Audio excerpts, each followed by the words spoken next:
Please অনিক, আমাকে ছেড়ে দে। আমার এত বড় সর্বনাশ করিস না। ইরার কোনো কথাই অনিক শুনল না। জোর করে ইরাকে ধর্ষণ করলো। জানিস অনিক, তোর মতন পশু এতদিন আমার বেস্ট ফ্রেন্ড ছিল ভাবতেও আমার গা ঘিন ঘিন করছে। আমার সাথে এরকম ঘটনা ঘটার আগে আমার মৃত্যু হলো না কেন? ইরার কান্না যেন অনিকের বুকে ছুরির আঘাতের মতন লাগে। সে তো ইচ্ছে করে এমনটা করতে চায়নি। কতবার করে বলেছিল ইরাকে যে আমি তোকে ভালোবাসি, প্লিজ আমায় ছেড়ে অন্য কারোর হওয়ার কল্পনাও করিস না। কিন্তু ইরা ঠিকই অন্য কারোর হওয়ার চেষ্টা চালায়। তাই তো আজকে এই দুর্ঘটনা। কেঁদো না প্লিজ। তোমায় কত করে বলেছি আমায় ছেড়ে যেও না। আমার ভালোবাসাটা বোঝার চেষ্টা করো, তবুও তুমি আমার কোনো কথাই পাত্তা দিলে না। তুই আমার সব কিছু কেড়ে নিয়ে এখন ন্যাকা সাজছিস, তাই না? তোকে কতবার বলেছিলাম তোর প্রতি আমার কোনো ফিলিংস নেই, আর তোকে তো সব সময় বন্ধুর মতন ভেবেছি, এর বাইরে আর কিছুই না। তা জানা সত্ত্বেও এমন কেন করলি তুই? এখন সমাজে কোন মুখ নিয়ে বাঁচবো আমি? ইরার যেন কান্না থামছে না। কোনোভাবে বিশ্বাস করতে পারছে না তার সাথে এমন কিছু ঘটেছে। সরি, বিশ্বাস কর ইরা, আমি ওরকম কিছু করতে চাইনি। তোকে হারানোর ভয়ে আমি অন্ধ হয়ে গেছিলাম, তাই তো আমায় হিংস্র হতে হলো। আর সমাজ কিছু বলবে না, কারণ আজ থেকে তুই অনিক চৌধুরীর বউ হয়ে বাঁচবি। অনিকও কাঁদছে, আর কাঁদবে নাই বা কেন? সেই ক্লাস 7 থেকে ওদের ফ্রেন্ডশিপ কখনো কাঁদতে দেয়নি ইরাকে। ধীরে ধীরে স্কুল, কলেজ, ভার্সিটি সব কিছুই শেষ করে দুজনে। এর ভিতরে কতবার অনিক ওর মনের কথা ইরাকে বলেছে, কাজকর্মে বুঝিয়েছে, কিন্তু কোনো কথাই ইরা পাত্তা দিত না। আর আজ ইরা বিয়ে করতে বসেছে, যা ইরার অজান্তেই হচ্ছে।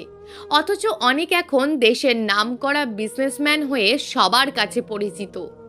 দেখ ইরা, তোর চোখের পানি আমার বুকের সব কিছু দুমড়ে মুচড়ে দিচ্ছে, তাই প্লিজ কান্না করিস না।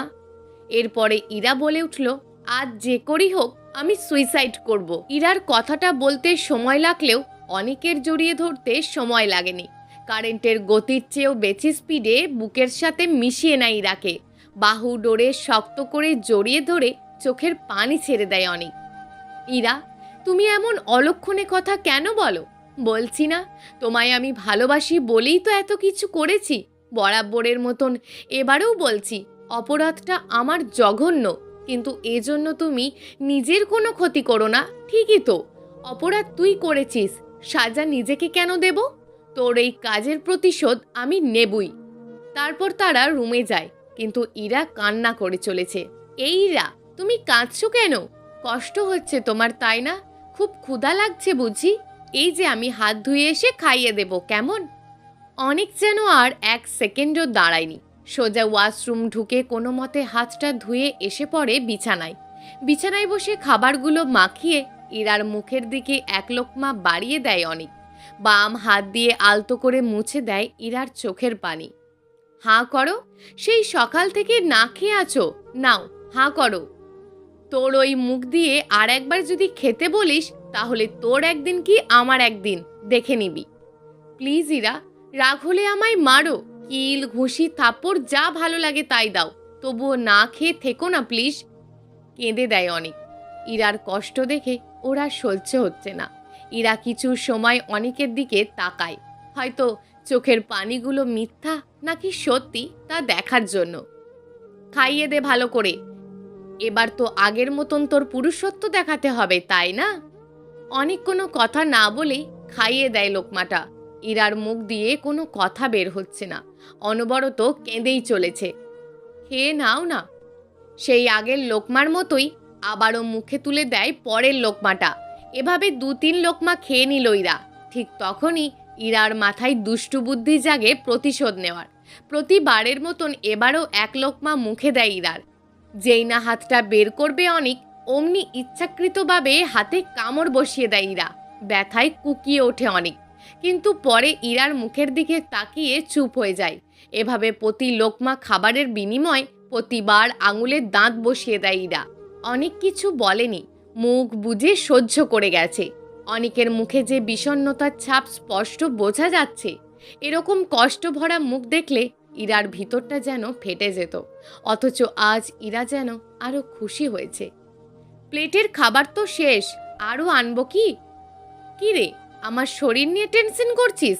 আরে চিন্তা করিস না, তুই চাইলে সারা রাত আমায় ভোগ করিস, কোনো অসুবিধা হবে না। অনেক কাঁদছে, ওর কাছে যে কোনো উত্তর নেই। ওর নিজের ভুলটা যে কত বড় ছিল তা হাড়ে হাড়ে টের পাচ্ছে। এখন থেকে নিজেকে কষ্ট দেওয়ার কথা মাথাতেই আনবো না। তোর পাপের ফল তোকে হাড়ে হাড়ে বোঝাবো। সকাল শুরুতেই পাখির কিচিমিচির শব্দে ভোরে ঘুম ভাঙে ইরার। মিটিমিটি আলোয় চোখ খুলে দেখে তার গায়ে শাড়ি পরানো। আমার গায়ে শাড়ি এলো কি করে? আমি তো কাল শাড়ি পরিনি, তাহলে কে পরালো?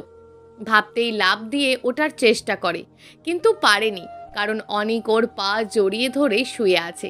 তার উপর ইরার পায়ের দিকের কাপড়টা একটু ওপরে চলে গেছে। তা দেখে ইরার মাথায় যেন আগুন জ্বলতে লাগলো। সব ঘটনা একসাথে ঘোরপাক খেতে লাগলো। চোখ বুজে রাগের আভাসটা যেন দ্রুত এসে গেল। তুই রাতে আবারও সুযোগ নিয়ে আমায় ভোগ করেছিস? তোর লজ্জা করে না একটা মেয়েকে নিয়ে এভাবে খেলতে? অনিকের শরীরের ওপর হাত দিয়ে থাপড়াচ্ছে আর কথাগুলো বলছে। ইরার ভয়েস শুনে তাড়াতাড়ি উঠে পড়ে অনিক।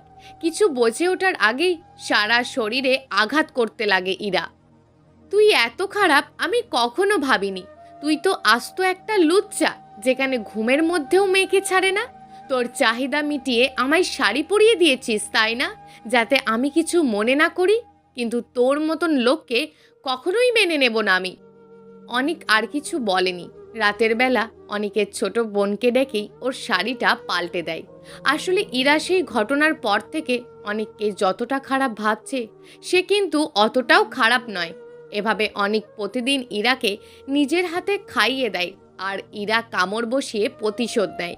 ইরা খুব বেশি ঝাল দিয়ে রান্না করে, অনিক তা হাসি মুখে খেয়ে নেয়।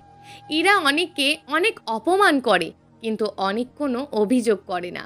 মুখ বুঝে সব সহ্য করে, কারণ ইরাকে সে অনেক অনেক ভালোবাসে। ওর কেয়ার নেওয়া, আগলে রাখা, সেবা করা, রাত জেগে পাহারা দেওয়া এসব করত। ইরা সব কিছুতে মুগ্ধ হয়ে ওঠে অনিকের প্রতি। আস্তে আস্তে দুর্বল হয়ে যায় ইরা। পরে বুঝতে পারে সত্যিই অনেক ভালোবাসে অনিক তাকে। হারানোর ভয়ে ইরার সাথে ওই বাজে কাজটা করে। তারপর আর ভালো না বেসে থাকতে পারেনি ইরা অনিককে। দুজনে মিলে খুব সুন্দর করে সংসার গুছিয়ে নেয়। এখন তো ইরাও অনিককে ছাড়া চলতেই পারে না, বড্ড ভালোবেসে ফেলেছে অনিককে। প্রিয় দর্শক, এই গল্পটা আপনাদের কেমন লাগলো তা অবশ্যই একটি কমেন্ট করবেন। আর যদি গল্পটা আপনাদের ভালো লেগে থাকে তাহলে ভিডিওটিতে একটি লাইক করে দেবেন এবং এই ধরনের ভিন্ন স্বাদের গল্প শোনার জন্য চ্যানেলটিকে অবশ্যই সাবস্ক্রাইব করে আমাদের সঙ্গে যুক্ত থাকুন।